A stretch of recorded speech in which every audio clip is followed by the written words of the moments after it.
the trading floor atmosphere and the crowd's scrutiny, I was concerned that I had just one shot at this exercise. No card counter is perfect, and errors are inevitable during long hours of play. In a casino, one mistake wasn't fatal, and every shuffle gave me a fresh start. Not so at Lehman.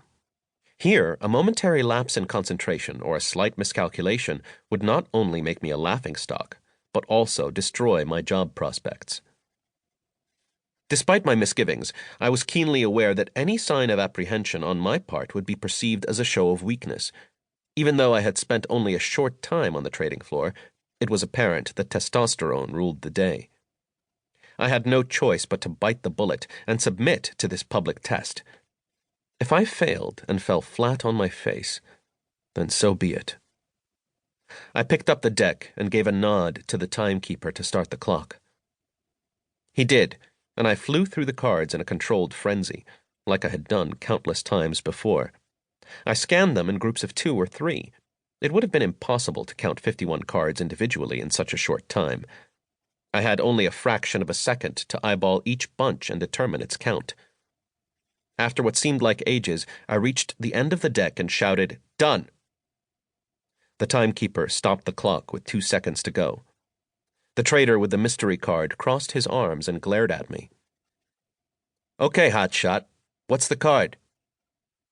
"It's a 9, I replied calmly, even though my heart was racing. With great flourish, he flipped the card over for all to see. It was the 9 of clubs.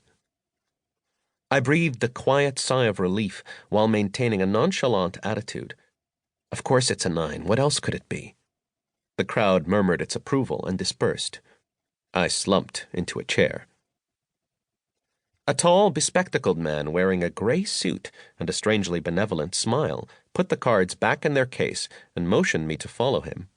This was Michael Gelband, and he guided me to a small office off the trading floor, closed the door, and handed me a thin envelope. "Open it," he said. Inside was a 1-page letter addressed to me. It began, "We are pleased to offer you a position as a junior trader at Lehman Brothers," and ended with his signature. I sat there in disbelief, clutching the letter, reading that line over and over again.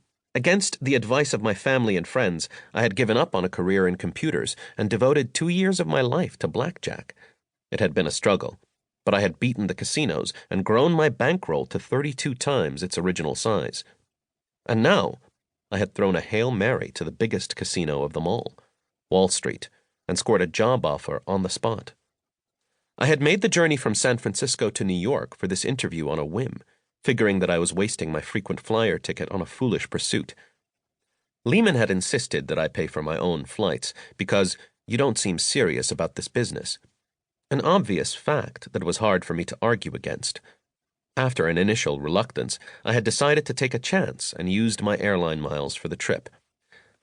The gamble had paid off more handsomely than I could ever have imagined. Now that I had an actual job offer, I wasn't quite sure what to do with it.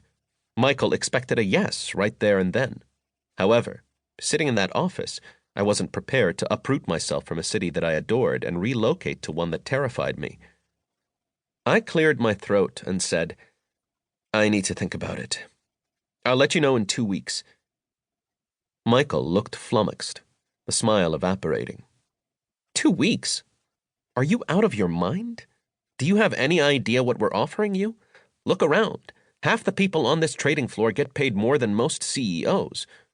Do you know how hard it is to get your foot in this door? There is a long line of Ivy League graduates standing outside that would kill for this opportunity.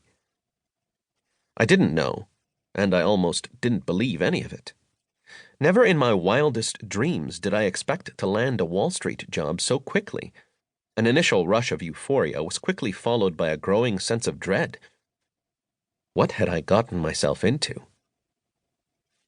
I refused to budge and insisted that I needed time to make such a big decision.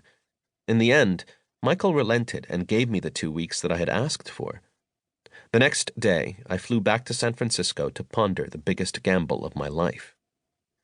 Without knowing the first thing about finance, was I willing to take a chance on Wall Street? Chapter 2.